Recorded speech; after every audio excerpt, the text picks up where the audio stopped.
Olá, seja muito bem-vindo aqui a esse vídeo. Eu sou Fabrício Silva, sou especialista em análise de dados, sou analista de sistema aí há muitos anos e tenho me dedicado nos últimos tempos a estudar muito a implementação dos modelos de IA, os grandes modelos de IA, no sistema do nosso dia a dia, nos sistemas transacionais.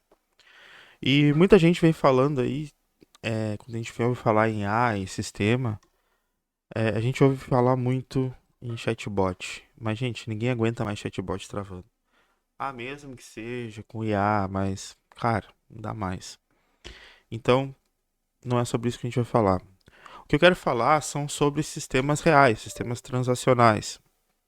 São sistemas do dia a dia, que a gente está acostumado a usar. Teu sistema de lançamento de nota, teu RP, teu CRM, enfim. O sistemão, aquele que faz o negócio girar. Então, como a gente pode pegar e implementar os modelos já, fazer com que esses sistemas que a gente está acostumado sejam potencializados pelos modelos já.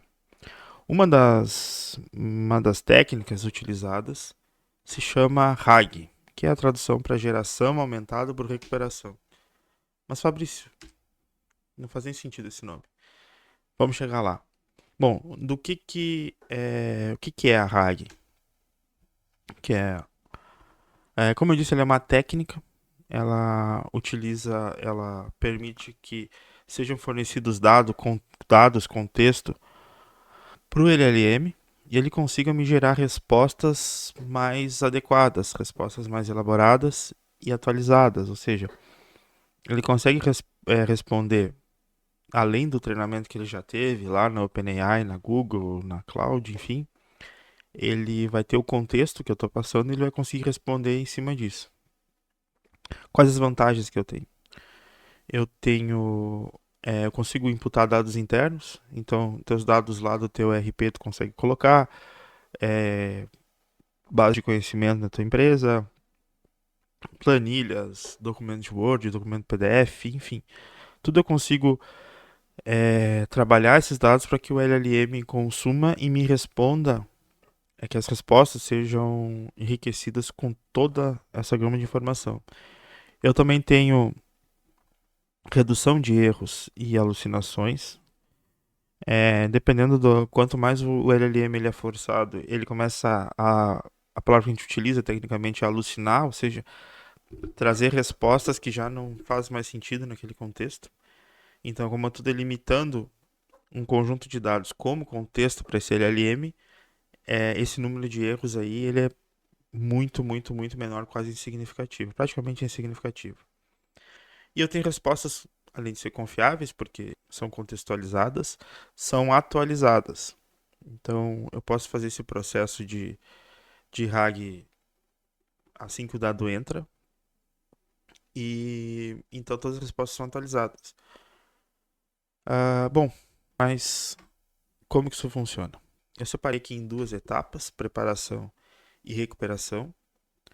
A preparação consiste em obter os dados, seja a fonte que for, tanto planilhas, documentos de Word, PDF, sites da web, os teus dados tuas bases de dados estruturadas, bancos de dados de Oracle, SQL Server, enfim. Esses dados eles são preparados, eles são quebrados em pequenas partes, que são chamadas de chunks. Essas partes, por sua vez, elas passam por um processo de embedding, que é como se fosse uma compilação desse dado. Ele deixa de ser um texto normal e passa a ser algo semelhante a um vetor matemático. Na verdade, até é mais ou menos isso que ocorre por baixo.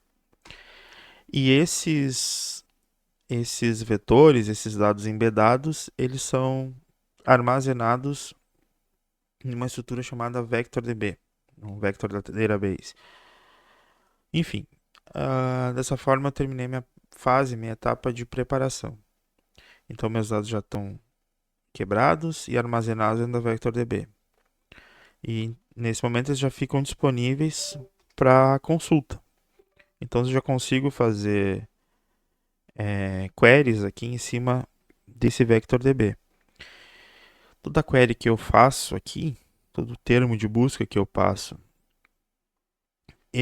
o VectorDB recebe o termo de busca e me devolve uma série de chunks, de pedacinhos aqui, recuperados.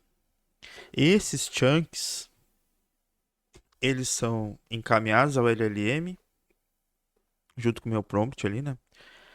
E aí o LLM, baseado nesse contexto aqui, que são os chunks recuperados, ele consegue me dar uma resposta contextualizada, uma resposta correta. Uma resposta correta é relativa, mas a resposta correta baseada nos dados. Enfim, eu vou ter uma resposta, um texto, um parágrafo, enfim, depende do prompt que eu estou passando ali inicialmente. E ainda, para que eu consiga pegar esse dado, essa resposta gerada, e utilizar dentro do meu sistema, eu preciso que ela tenha um mínimo de estrutura.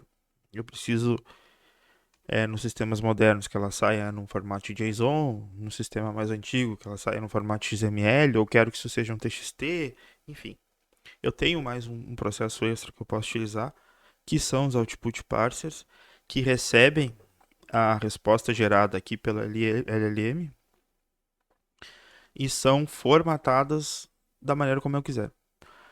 A partir do momento que eu tenho essa resposta formatada, eu já consigo utilizar dentro dos meus sistemas. Então, eu posso utilizar isso daqui para gerar qualquer... Enfim, tanta coisa que dá para fazer que é até difícil de pensar, mas eu posso utilizar dentro de sistemas de processo para que ele analise uma legislação e veja se o processo está de acordo ou não para dar para que o processo evolua, para que aquele processo seja arquivado, por exemplo.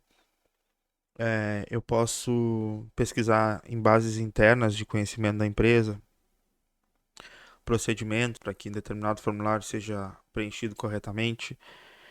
Eu posso até testar campo a campo de um formulário, ver se os dados que o usuário está me informando num campo textual, por exemplo, eles fazem sentido. Eu testar a semântica daquele conteúdo. Enfim, posso utilizar as bases para fazer um cálculo. A aplicação disso daqui ela é gigantesca. É até difícil te dar exemplos de tanta coisa que pode ser feita. Mas, para não ficar só no pod, eu criei uma pequena aplicação onde eu contextualizei essa aplicação com uma base de perguntas e respostas para um sistema de avaliação institucional de instituição de ensino. Então, todo mundo aqui lembra lá na faculdade, quando avaliava a professora, avaliava a disciplina, enfim.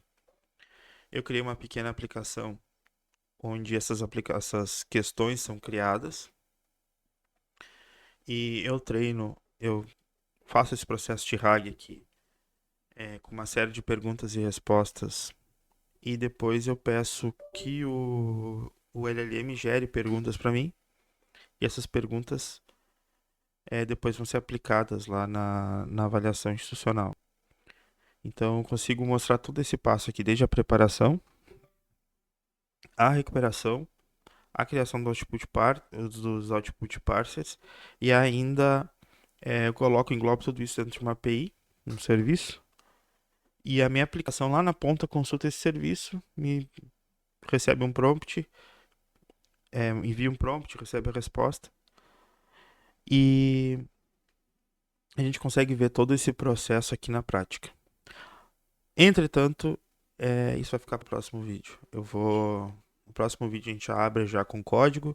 Eu vou mostrar ali todo o processo de preparação, processo de recuperação, a criação da API e a aplicação funcionando por último. E por hoje é só. Se vocês gostaram do conteúdo, por favor, deixem um comentário. Alguma dúvida que não tenha ficado muito bem explicado aqui. Um dos meus primeiros vídeos, então pode ter passado alguma coisa. E fico à disposição. Só me chamar aí, qualquer dúvida, a gente tá junto nessa. Muito obrigado e até a próxima.